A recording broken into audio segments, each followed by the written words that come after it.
Hi, I'm Ryleigh O'Donnell with the Community Intern Project at LTV, and I'm here with Carol Magee, Program Director for Family Service League and licensed clinical social worker. Hi, Carol. Thank you for coming here today. My pleasure. Today I will be asking a few questions regarding the issue of mental health on the East End.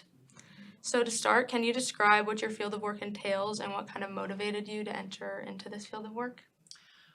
Well, when you become a licensed clinical social worker, you go to graduate school and you learn a combination of psychology and sociology. Yeah.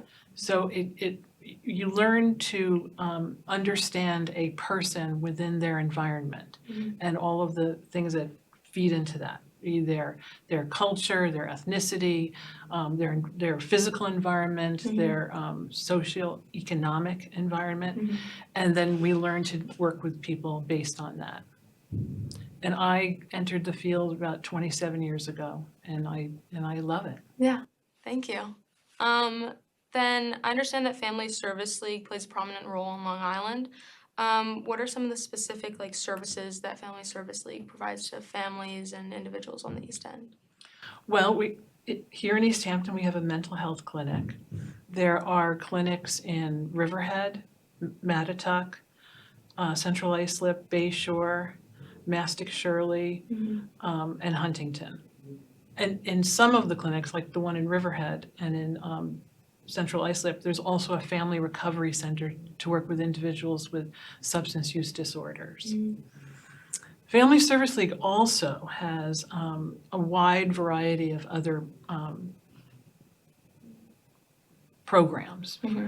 So we have a pre-K, we have DASH, which is an acronym, and it stands for Diagnostic and Stabilization Hub.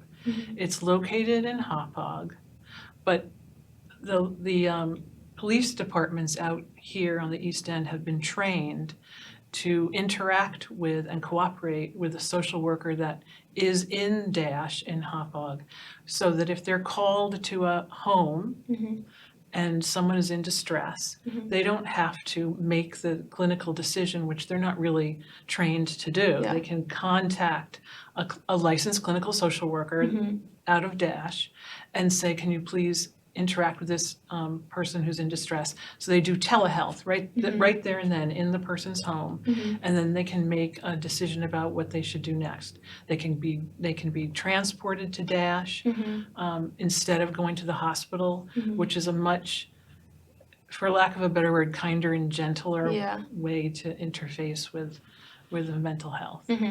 Totally. Thank you.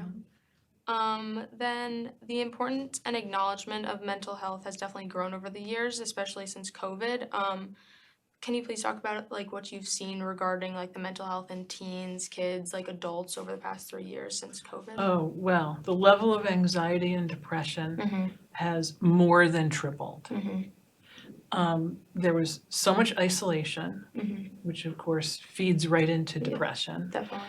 And then the lack of connectiveness also sort of breeds, fear gets bred within that. So we've seen an enormous amount of difficulty people are experiencing. Yeah, I've definitely seen it even through my school, from just surrounding, definitely the isolation had a big impact on everyone. And then on the East End specifically, do you notice depression and anxiety to be the main concern, or are there other prominent issues that are not talked about as much? With our adolescent population, and especially the immigrant population, in addition to anxiety and depression, a very large problem is trauma. Many of these children experience trauma just crossing the border. Families being disrupted and pulled apart has caused a lot of trauma. Yeah, definitely. And then what are some challenges you might be facing in providing services to some of the families or individuals on the East End? The largest challenge that we really experience is recruitment of staff. it's very expensive to live out here. Yeah. Definitely. And salaries are not keeping up with that. Also, it has been challenging to recruit a bilingual person. I mean, we do actually right now, thank goodness, have a bilingual social worker on our staff, but I need more than that. Yeah, definitely. And so I would say recruitment is the biggest challenge. Yeah, and I feel like, do you think like since COVID in a bit of a way, like that's kind of impacted it? No, actually, it's always been a problem. Just, yeah. And then what advice do you have for like those that might be struggling like silently or like can't really get their voice out there with like mental health issues? Talking about it is really the only, I mean, you have to talk about it. You can't, I mean, I do know that people suffer alone, but reach out to somebody because people care. Yeah. I mean, it might seem scary to say the words out loud, but saying them out loud didn't make it happen. It's already happening. And if you say it out loud, then you have the possibility of change. Yeah, totally. I feel like with those like struggling and not really talking about it, it's just gonna make things worse and not really improve in any way. Like, it's just not gonna help at all. No. It'll make it worse. Yeah, definitely. And then, do you have any suggestions as to how like East End communities can prevent like mental health, like appearing or like showing up in their families? Well, I think that people need to connect.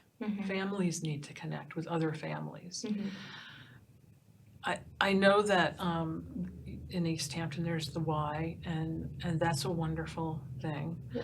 But it needs to be promoted more. I mean, not just the Y. I mean, just the idea of people getting together and doing things. Not just, okay, you go to work and then you come home, or you go to school and then you come home and you sit on your computer or on your phone and that's it. Yeah. I mean, I would encourage everybody in East Hampton to put the phones down. I honestly think that one of the largest influencers in young people that lead them down the path to depression is social media. Definitely. And if, as a community, everyone just decided, we're gonna promote other things, things that we can do together that take you away from the phone, I think that would make a huge impact. Yeah, totally. I feel like definitely being in groups and just being with other people, it just gives you a great influence and like just makes you feel better because you can take your mind off other things that might be happening or just kind of makes you feel better about what you're doing. And yes, definitely. That is all the questions I have. Then Carol, thank you so much for taking the time to come here. And that concludes this interview.